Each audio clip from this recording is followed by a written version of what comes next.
He arrived in Acre on July 26th. Richard gathered a fleet of 36 galleys. Sending a portion north to Beirut, that evening he asked both Grand Masters' public blessing for a future voyage. Word quickly reached Saladin, who believed all signs pointed to Richard departing for home, and decided to strike quickly. All that evening and through the night, his men moved, coming before the walls of Jaffa early on the morning of July 27th. Since the Muslim army, composed of a large Arab and Bedouin cavalry corps with a small armored elite of Kurdish and Turkish Mamluks, was ill-suited to siege operations, Saladin ordered an immediate assault on the town. The small Christian garrison was surprised. The Sultan's men, motivated by prospects of a quick victory, pressed the defenders. But Richard's fortifications proved their worth, and the Muslims were beaten back. More importantly, the garrison was able to send word to Richard, beseeching his assistance. Over the next 3 days, the Christians prayed for their deliverance, while the frustrated Saladin brought up 6 siege engines to hasten their fall. By July 31st, these machines had shattered Jaffa's eastern gate and surrounding wall. "Forward!" shouted Saladin, spearheading the attack ahead of the elite Mamluks. A Christian soldier observed the dust shaking on the stone walls as the Sultan's charge thundered towards the city. Muslim cavalry swarmed the breach, overwhelming the defenders. Unable to hold their position, the Christians broke into smaller formations, fighting on the back foot as the battle moved into the streets. After an hour of fierce fighting, however, the Christians were driven off. Those fortunate enough ran to take refuge in the citadel. Others, however, were caught up in the brutal sack of the town. The assault completely shattered the nerves of Aubrey de Reims, commander of Jaffa's defenses, but the Christian cause was saved by the actions of Ralph, newly ordained Bishop of Bethlehem.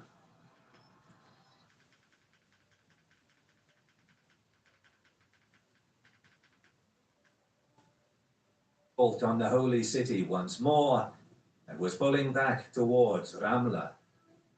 Saladin could not believe his good fortune. As the Crusader army retreated, its cohesion quickly disintegrated. French knights moved north towards Caesarea, while the English king went first to Jaffa, where he left a small force of weak and wounded soldiers, and then marched to Acre, along the same coastal road he had traveled the year before.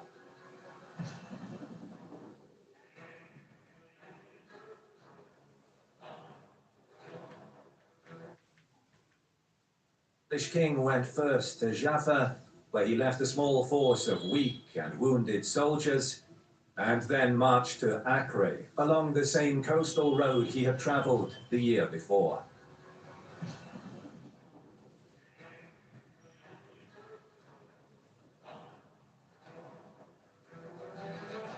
Richard hoped to mask the gravity of the situation by reopening negotiations with a stern tone, lest Saladin realize the Crusaders were retreating.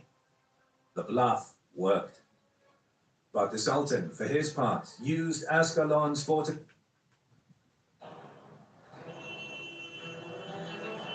Richard hoped to mask the gravity of the situation by reopening negotiations with a stern tone, lest Saladin realize the Crusaders were retreating.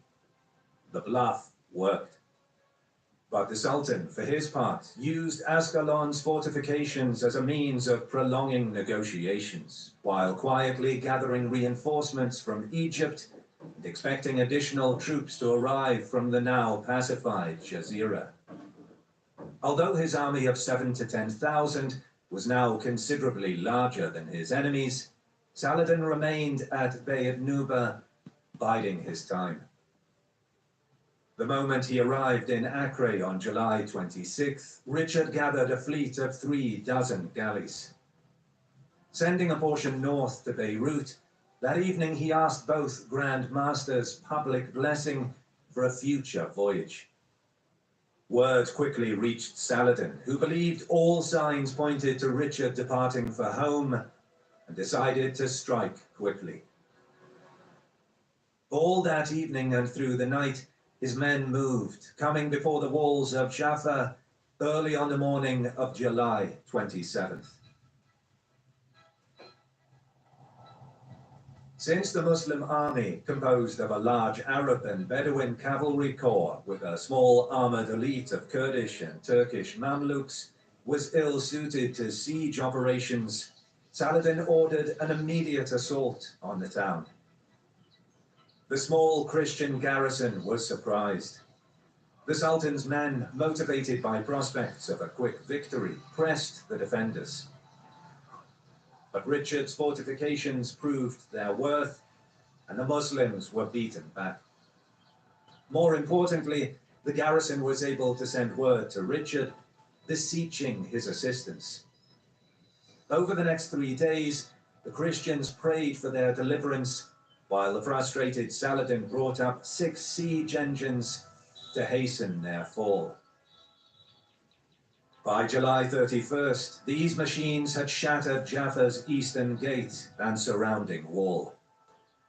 "Forward!" shouted Saladin, spearheading the attack ahead of the elite Mamluks. A Christian soldier observed the dust shaking on the stone walls as the Sultan's charge thundered towards the city. Muslim cavalry swarmed the breach, overwhelming the defenders. Unable to hold their position, the Christians broke into smaller formations, fighting on the back foot as the battle moved into the streets. After an hour of fierce fighting, however, the Christians were driven off. Those fortunate enough ran to take refuge in the citadel. Others, however, were caught up in the brutal sack of the town. The assault completely shattered the nerves of Aubray de Reims, commander of Jaffa's defenses, but the Christian cause was saved by the actions of Ralph, newly ordained Bishop of Bethlehem. With consummate skill, the prelate negotiated a brief truce with Saladin to expire at the 9th hour of the following day. If Richard could not relieve Jaffa by then, all would be lost. But what of the king? When news of Saladin's assault reached Acre by the morning of the 28th, the king immediately sent criers through the streets, summoning all available men to this desperate relief expedition. All but the French answered the summons. That same day, a detachment of Templars and Hospitallers set out overland, while Richard boarded his royal ship, the Trenchmere, and, accompanied by 6 other galleys, headed south with favorable winds. Unfortunately for the Crusaders, fate and Saladin had other plans. The Sultan, anticipating Richard's relief effort, had erected a number of roadblocks for ambushes that stopped the military orders just beyond Caesarea. Then, after one day at sea, the wind died down, leaving Richard's galleys stranded near Haifa, faced with the insurmountable task of rowing the rest of the way. Fervent prayers went unanswered for 3 days, until, on the morning of the 31st, the winds rose once more. Urging his men to greater efforts, Richard and 2 other galleys outpaced the others, reaching Jaffa by the dead of night. But had he arrived in time? The early morning light of August 1st revealed Muslim banners along the walls as far as the eye could see. Making matters worse, soldiers encamped on the beach began opening fire to prevent a landing. Richard's heart must have sank in despair. Suddenly, a priest from the citadel leapt from the wall to the sands below. Miraculously avoiding the Muslim soldiers, he ran to the shore and swam out to Richard's ship. Some time later, he climbed on board. Haltingly, he told Richard of the remnants of the Christian garrison holding out in the citadel and of the truce that would expire in a few hours. The news was electric. Richard, still only partially armored, immediately ordered his galleys towards shore. The moment they grounded, Richard grabbed a crossbow and jumped off into waist-deep water, followed by his entourage. As the astonished Muslims watched, Richard shot his bolt, drew his sword, and charged. The heavily armored crusaders pierced right through the thick formation of Muslim warriors. Though only a small group disembarked with Richard, their swords and lances cleared the way for the others who reached the shore. Startled at the Lionheart's audacity, Saladin's men turned and fled from the beach into Jaffa, with the enemy right on their heels. The battle carried over to the city as more and more crusaders rushed up the beach to join the attack, inspired by Richard's bravery. Back at the citadel, the Christians could hear the unexpected battle taking place. Then, the sight of the king's lion standard flying from the outer walls gave new hope. As the fighting grew more intense and spread deeper into the streets, the defenders within the citadel steeled themselves before pouring out from their refuge. The immediate goal was to link up with Richard's host. However, Saladin's men fought fiercely, managing to slow down the spearhead of the Christian attack. Swarmed by Muslim warriors, Richard's contingent suffered losses as they grinded their way towards the citadel. Some groups in his entourage got separated in the chaos, as Saladin's men relentlessly tried to stem the tide. But the Christian forces did eventually join. A renewed push was on. Together, they threw the Muslim army into confusion, overwhelming them piecemeal in the streets. What was a fierce battle a few moments ago turned into a rout. The Sultan, just rising in his tent, could do nothing. His entire encampment was completely swept up in the panic as the troops tried to escape being trapped. Gradually, the Muslim army spilled out of the city, and order would not be restored for a couple of hours, until they reached Yatsar, a few kilometers away. As daylight waned, both armies endured a sleepless night. Men repaired their equipment, collected weapons from the fallen, and made preparations for the fight on the morrow. That same evening, Saladin was furious in his camp. Richard's unexpected appearance had stunned him, and he demanded an effective response from his lieutenants. A brilliant commander himself, Saladin was aware that he still greatly outnumbered the Christian army, and sensing an insurmountable setback in morale should he order a retreat, the Sultan knew that he had to attempt a counterattack. The sooner the better, while Richard was still disorganized and the defenders of Jaffa still weakened. Collecting his forces over the next 2 days, he planned an operation that would feature both stealth and power. Richard anticipated that Saladin would strike again and responded with both careful planning and bravado. Despite suffering from bouts of fever, he divided his time between repairing the breach alongside his men and hosting a few of Saladin's emirs, bragging about his plans to stay in the Holy Land through next Easter. Richard also welcomed reinforcements under Count Henri of Champagne, accompanied by Hospitallers and Templars and a few horses from Caesarea. By nightfall on August 4th, Richard could count on 55 knights and 15 horses of indifferent quality, and about 2,000 to 3,000 doughty Genoese and Pisan bowmen. He confidently marched out and encamped with some knights outside Jaffa, on the same ground as Saladin the week before. Around midnight, members of Saladin's bodyguard made their way towards the Christian camp, intending to kidnap Richard. This was the first part of the Sultan's plan, to be followed by a diversionary thrust on Jaffa, while the main assault would eliminate the leaderless Christians in the field. As fate would have it, a Genoese archer walking outside the camp early on August the 5th saw the glittering of helmets from Saladin's guard, who had evidently gotten cold feet. He ran back into the camp, shouting a warning. Quickly roused, Richard threw on his mail shirt and prepared for action. With his left bolstered by the fortified church of St. Nicholas, and his right looping around to Jaffa's walls, Richard proposed an active defense, relying on his crossbowmen, whom he stationed in pairs, one loading, one firing at all times. Protecting them in front were footmen with lances fixed into the ground at an angle and holding a buckler to deflect arrows.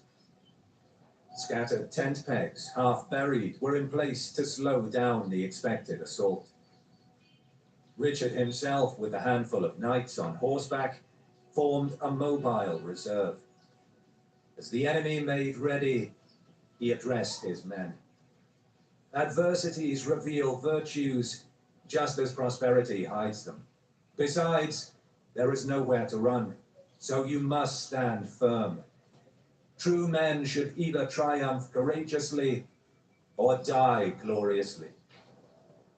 The Muslim army, confident in their large numbers, poured against the Christian ranks. But they lacked the usual coordinated movements and struck without sophistication. Wave after wave halted at the line of lances and retreated before the crossbowmen's deadly barrage. As at Arsuf, Richard had a sixth sense for rushing up and down the line, appearing at every critical moment. The Christian discipline held firm. Not a single feigned withdrawal could bait them into charging their foe. By 3 p.m., with the heat of midday beginning to ease, Richard gave the order for the crossbowmen to advance beyond their defensive shields and ordered his reserve to join him in a powerful charge. He was like a giant in battle, wrote one chronicler. His body was like brass, unyielding to any sort of weapon. His right hand brandished his sword with rapid strokes, slicing through the charging enemy, cutting them in two as he met them. Muslim morale gave way amidst the onslaught. Saladin watched his army melt slowly away once more. All but a few, for as Richard and his handful of knights reined in their mounts, a great shouting could be heard from Jaffa. Some of their compatriots, exhausted by the continuous assaults, had left their posts and fled to the safety of the galleys. Muslim contingents took advantage of their departure to infiltrate Jaffa once more, hoping to instill a new confidence in their side. With seeming inexhaustible energy, Richard called to himself a handful of knights, men-at-arms, and crossbowmen. After driving the cowards back from the galleys and setting up an armed guard to discourage further cowardice, the king rode into Jaffa, precipitating a swift Saracen withdrawal.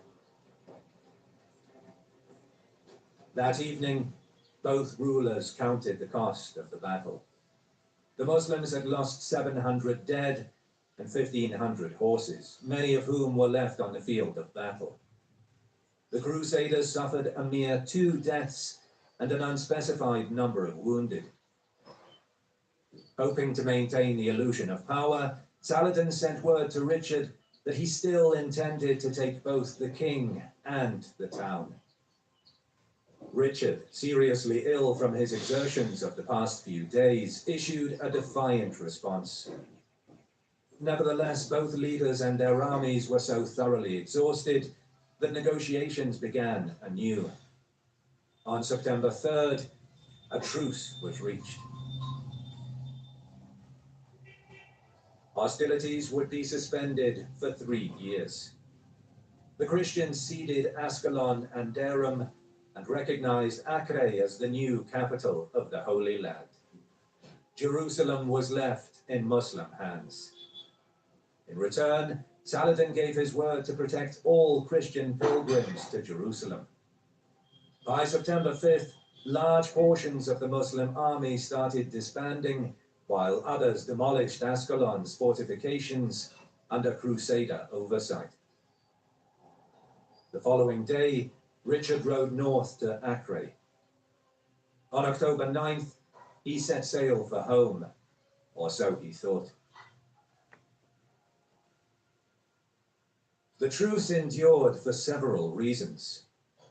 Richard's capture of Cyprus with its abundant food supply gave crusading kingdoms little incentive to push beyond their thin coastal strip. For the Muslims, the moral energy generated by Saladin when he declared a jihad in 1187 was simply exhausted. Moreover, the Sultan's sudden death in March 1193 fractured his kingdom, with one son Al-Aziz governing in Egypt and another Al-Afdal controlling Syria. The subsequent infighting was not resolved until the Mongol invasions of the 1250s, which threatened the Near East more than the Crusaders ever did. Only a renewed spirit of jihad would push back these intruders at Ain Jalut, and then proceed to dismantle the remaining Crusader kingdoms. On a personal level, the Third Crusade provides us with two leaders who, for all their cultural differences, came to power in an atmosphere of religious zealotry and intense backstabbing politics. That they were able to transcend these conditions and treat each other as men of honor, even chivalrously, is remarkable.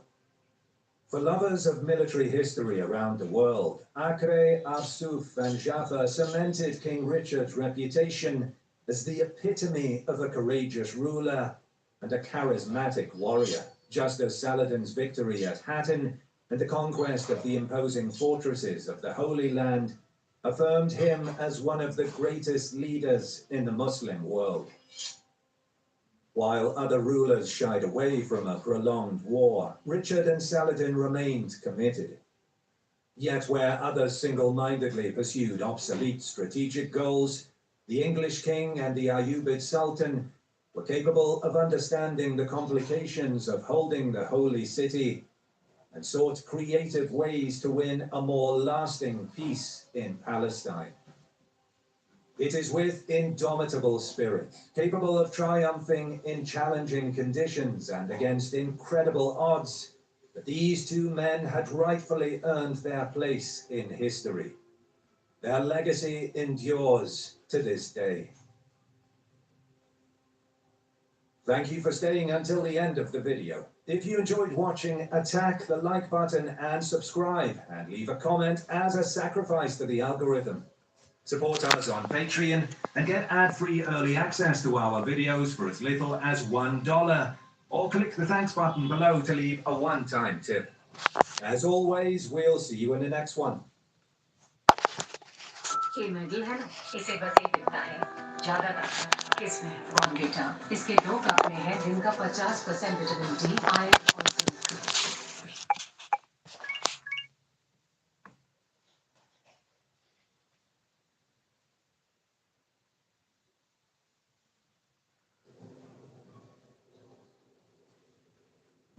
The Britain of the mid-9th century was certainly no stranger to Viking incursions. Descriptive of their bloody vocation rather than any ethnic term, the peoples inhabiting the region now housing the modern folk of Norway, Denmark, and Sweden have maintained trading links with the ports of Britain and Francia for centuries prior to the infamous opening attack of the Viking Age at Lindisfarne. The rich ports, settlements, and kingdoms of their future victims were thus well known to them. Though Lindisfarne casts the longest shadow down to us today, it's clear other incidents blew up beforehand.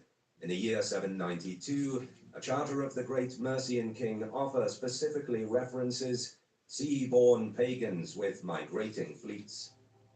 Ironically, the major Anglo-Saxon kingdoms of the time around 865 were themselves centuries-forged products of sea-born raiders and invaders in the form of Angles, Saxons, and Jutish folk who had settled and conquered southern Britain in the decades following Rome's effective withdrawal. In what is likely a mixture of factors, including advancement in shipbuilding technology, the main impetus for these earlier attacks in Britain and Ireland may simply have been that the rich and practically undefended monasteries held vast wealth, almost crying out to be plundered. Following Lindisfarne, the Viking attacks intensify, with Jarrow being plundered a year later. 795 saw the sacred site of Iona and other monasteries in the Irish Sea region attacked. The Kingdom of Wessex, further south, also had the misfortune to experience the heathen menace sometime before 802 at Portland. The local reeve of King Bertric was killed by a band of Vikings after confusing them for merchants. Indeed, the relatively young house of Egbert was very aware of the Viking threat. By the brief reign of King Ethelred, the struggle was already 3 generations old. Indeed, the very founder of the future King Alfred's house had himself fought against the heathen hosts. The ascendancy of Egbert in 802 was, with hindsight, fortunate for the Anglo-Saxon folk of Britain. Egbert had already contested the throne previously, but had been driven into exile by a Mercian puppet, only to secure the kingship following his death. Egbert proved to be a strong ruler, not only breaking the Mercian hegemony over southern England at the Battle of Ellendun, but also assuming overlordship over the formerly Mercian-dominated southern kingdoms of Sussex, Essex, and Kent. King Alfred's grandfather, in a glimmer of future West Saxon dominance, even managed to briefly conquer Mercia and have his lordship acknowledged in Northumbria, the West Saxon monarch, in theory at least, Bret Wilder. In 836, Egbert was uncharacteristically bested at Carhampton by a Danish force. However, in a show of his kingdom's powerful position, he gained victory 2 years later at Hingston Down, besting an alliance of Danish and Cornish foes. At his death a year later, Egbert left a strong and rich kingdom to be smoothly inherited by his own son, Ethelwulf. Ethelwulf and his sons would continue the fight through their reigns. Alfred and Ethelred's father defeating a Danish force at Aclea in 851 in what was described as the greatest slaughter of a heathen army that we have ever heard of. By the key year of 865, the torch had truly passed to the next generation in the succession of Ethelwulf's younger son, Ethelred.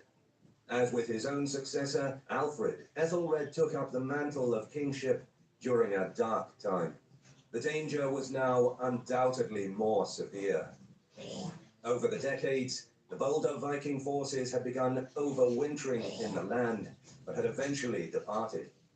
Yet by 865, this so-called Great Heathen Army had darker ambitions. An alliance had coalesced of Norse, hailing from the Northern Isles and Ireland, Danes and Swedes, as well as Frisians and those from Francia and further afield. Their intention was conquest. The invaders were commanded by the 3 sons of the semi-legendary Ragnar Lothbrok, Ivar, Halfdan, and Ubba. They landed near Thetford in the Kingdom of East Anglia, though to the relief of its people were content to take payment and support. With their demand for horses for the next campaigning season, the goal of the invaders became crystal clear. In 866, they made their move, crossing the Humber to fall like a storm on the city of York. Unfortunately for the people of Northumbria, their ruling elite were already embroiled in a war all of their own. Osbert fought Elley to the point that no serious resistance to the Vikings was mounted initially. With such a sobering existential threat, however, the rivals reluctantly joined forces to march on York, the two armies ferociously contending in and outside of the walls. However, when the mist of battle cleared, it was Ivar's warriors who stood triumphant. King Osbert, Elley, and a large number of nobles lying dead. News of the fall of the ancient kingdom of Northumbria likely struck south like a hammer blow, but Ivar was far from through. There were richer lands ripe for plunder, and his horde moved south to engage Mercia. Their target was Nottingham, which was taken before King Burgred could even muster a response. Unlike the situation in Northumbria, however, Burgred had additional support. The Mercians were not an island to themselves. Burgred had married Ethelswith a few years before, making him King Ethelred and Alfred's brother-in-law. Burgred perhaps had hoped to avoid the wrath of the great heathen army heading through his lands towards York, doing nothing to impede its march through his lands. Now he faced the terror. He called upon his rich neighbors to the south. Feel like loyalty with premium ethnic wear at a minimum 50% off only at Myntra Right to Fashion sale. Light and clean. Protein चाहिए conscious. कुछ भी मांग रहा है? Hi, I'm the Old Truth. And I'm Dr. Protein. These are my glorious creations, protein powders. And I'm going to help Bro get the right one. Oh, Doc, that's a beef shop. Yeah, bro, what do you want? But first I want... The allied West Saxon and Mercian armies surrounded Ivar's men within Nottingham. However, the siege was arguably more precarious for the allies. Ivar's warriors were a professional fighting force, used to living off the land, moving from place to place, and given the siege was not so tight as to prevent foraging parties to resupply the besieged, conditions within were not dire. In contrast, though both Burgred and Ethelred's armies had a professional corps of household troops, the vast bulk of their forces were made up of feared, part-time fighting farmers to whom time was a factor. The ordinary folk of the allied army needed to return to their farms to keep them in order and bring in the harvest. Perhaps cognizant of this time pressure, Ivar's response was to simply wait behind Nottingham's walls. It appears King Burgred blinked first, asser-writing that he brokered a peace with Ivar, which likely included a hefty payment to leave his kingdom. As for the West Saxon brothers, they returned south. Their disappointment at the fruitless siege may have been soothed by knowledge that the Wessex-Mercian alliance would receive an added boost in the marriage of Alfred to Elswith. Returning north in 868, the great heathen army wintered in York, resting for the majority of 869, before Ivar cast his ambitious eyes on another unfortunate kingdom. Wheeling back on themselves while keeping their word to the Mercians, Ivar's army pushed back south into East Anglia. The East Anglian response was weak. King Edmund either too slow to muster a force sufficient to resist, or perhaps facing a two-pronged invasion from Ivar, but also from sea by a separate force under Ubba. If so, his fighting forces may have been stretched to breaking point. Whatever the exact circumstances, King Edmund was in over his head, and Ivar, likely sensing this, sent an infamous message to the beleaguered king. Ivar, our king, bold and victorious on sea and land, has dominion over many peoples, and now has come to this country with his army to take up winter quarters with his men. He commands that you share your hidden gold hoards and your ancestral possessions with him straight away, and that you become his vassal king, if you want to stay alive, since you now don't have the forces that you can resist him. Perhaps to the initial surprise of Ivar, King Edmund showed a glimmer of defiance.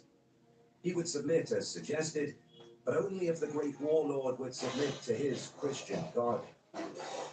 Possibly somewhat amused, Ivar had no intention of conceding anything, and now moved to crush his East Anglian foe. Despite his fame as a Christian martyr, the exact circumstances of King Edmund's demise are not known for sure. He may simply have fallen in battle, though a more gruesome possibility is that he was taken and tortured by the wrathful Ivar. Initially beaten with sticks and then whipped, the Vikings finally tired of their sport. Binding Edmund to a tree, they shot him full of arrows. By the opening of 870 then, 2 Anglo-Saxon kingdoms had fallen, with Mercia having teetered on the brink. Arguably the most powerful kingdom, Wessex, remained uncowed. Fortunately for the fate of the West Saxons, it is around this time that Ivar fades from the southern theatre. He evidently saw his own future in the north, as he is recorded campaigning against the Picts. Yet Ivar's removal did not mean peace for Wessex or Mercia. Where Ivar left, others eagerly took up the mantle of leadership. Now the part of the great heathen army that remained in East Anglia fell under the sway of a warlord named Bagsac and Ivar's own brother, Halfdan. This duo made their move, and by the autumn of 870, word reached the ears of King Ethelred and Alfred that the great heathen army had crossed into Berkshire. Their new target was Reading. That Reading was the destination made sense from the Viking perspective. It was situated at the confluence of 2 rivers, making withdrawal easy if events turned against them. The town was also a royal centre with good access to the old Roman road network that snaked into Wessex itself. This is also